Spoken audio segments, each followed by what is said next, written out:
So we embarked upon that journey to create SpaceX in 2002.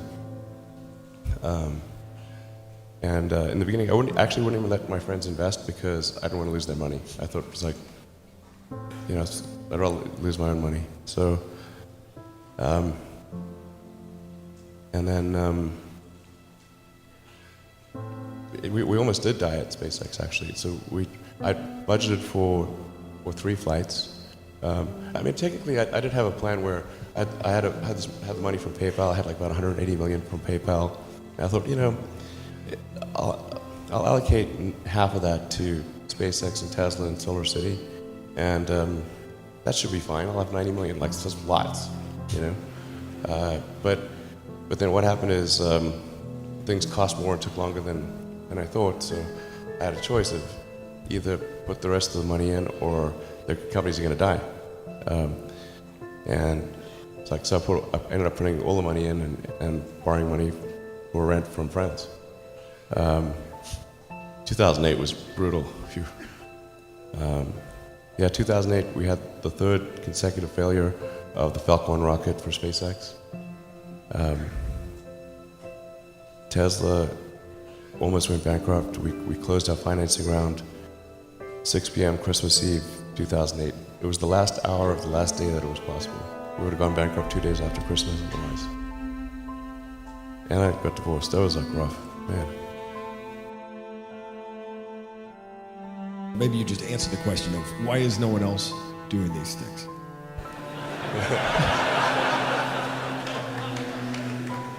What's your pain threshold? Yeah. Well, if it's real high.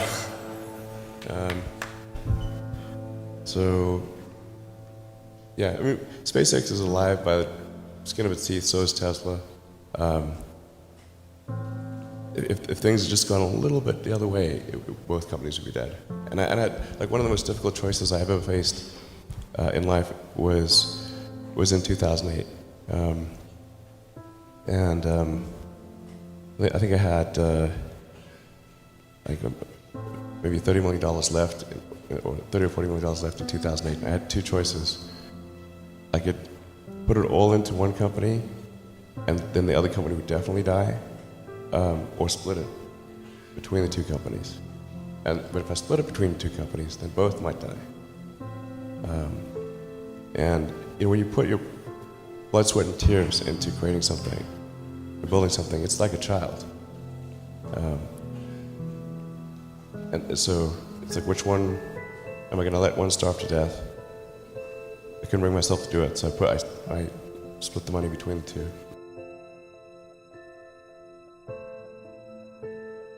For SpaceX, the first 3 launches failed, and we're just barely able to scrape together enough parts and money to do the 4th launch. If that 4th launch had failed, we would have been dead.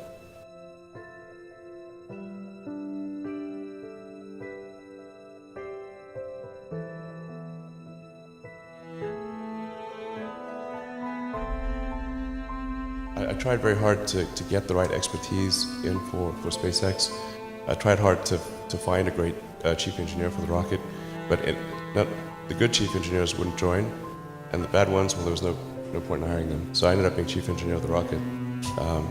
So if I could have found somebody better, then we would have maybe had less than 3 failures.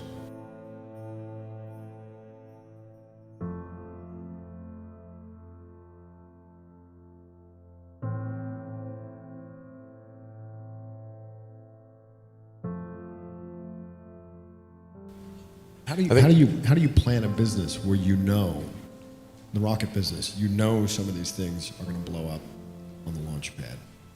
How does the business plan work? I don't really have a business plan.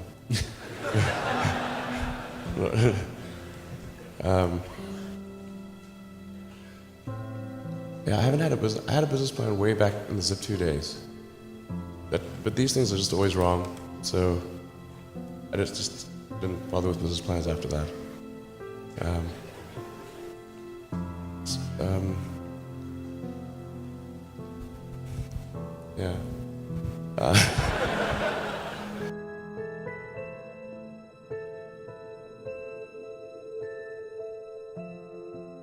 One thing I really like about you is you are unusually fearless and willing to go in the face of other people telling you something is crazy. And I know a lot of pretty crazy people, you still stand out.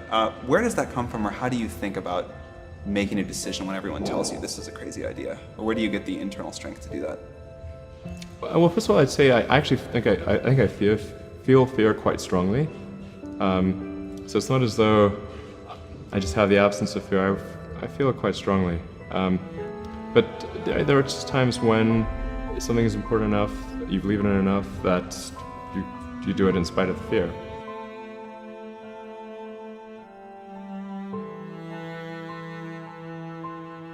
How did you get the expertise to be the chief technology officer of a rocket ship company? I do have a physics background. That's helpful as a foundation. And then I read a lot of books and talked to a lot of smart people. You're self-taught? Yeah. Well, self-taught, yes, meaning I don't have an aerospace degree. So how did you go about acquiring the knowledge? Well, like I said, I read a lot of books, talked to a lot of people, and have a great team. The odds of me coming into the rocket business, not knowing anything about rockets, not having ever built anything, I mean, I would have to be insane if I thought the odds were in my favor. Why even begin?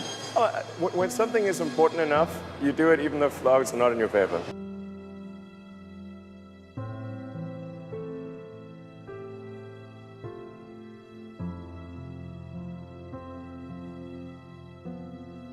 You know, there are American heroes who don't like this idea.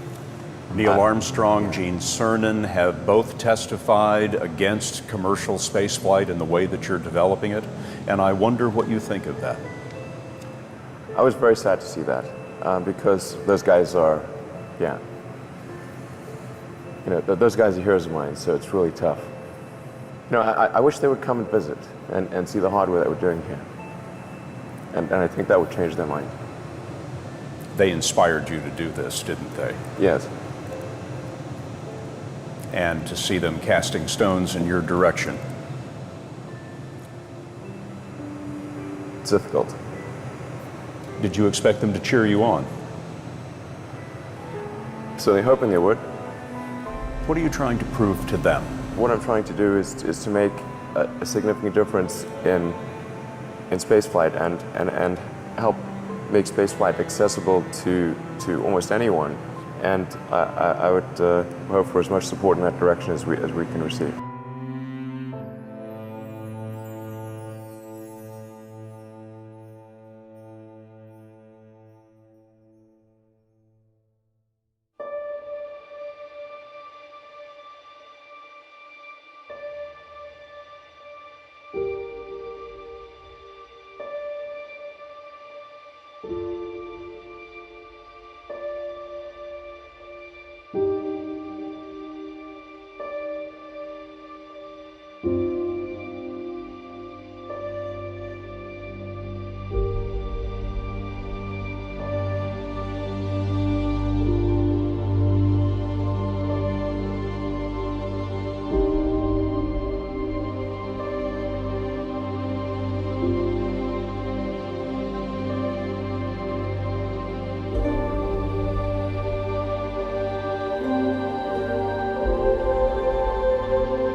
fourth launch hadn't worked, that would have been it. We would have not had the resources to mount a fifth. You couldn't have gone on at that point. Yes, death would have been, I think, inevitable because we did not have the resources to mount a fifth launch. This is a tricky business. Tricky. Yeah, yeah, I wish it wasn't so hard.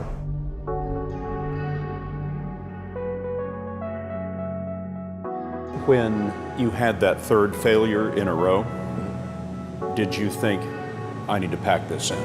Never. Why not? I don't ever give up.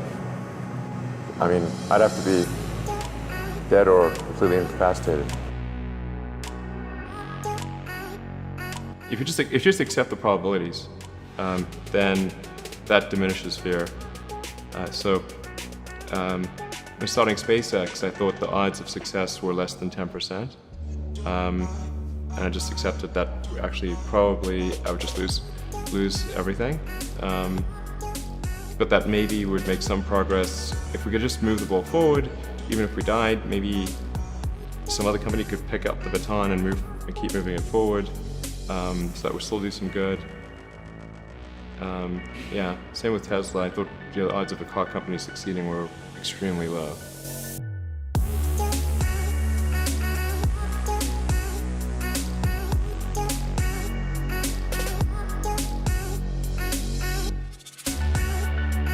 There are people who've been in the rocketry business for decades Yeah. who say about you that you don't know what you don't know.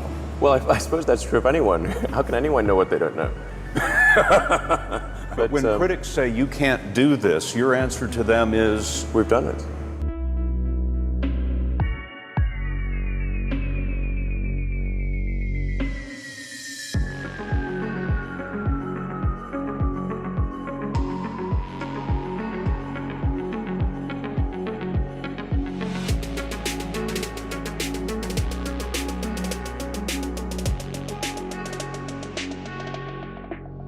Now is the time to take risk. As you get older, your obligations increase. And once you have a family, you start taking risk not just for yourself, but for your family as well. It gets much harder to do things that might not work out. So now is the time to do that before you have those obligations. So I would encourage you to take risks now. Do something bold. You won't regret it. Thank you.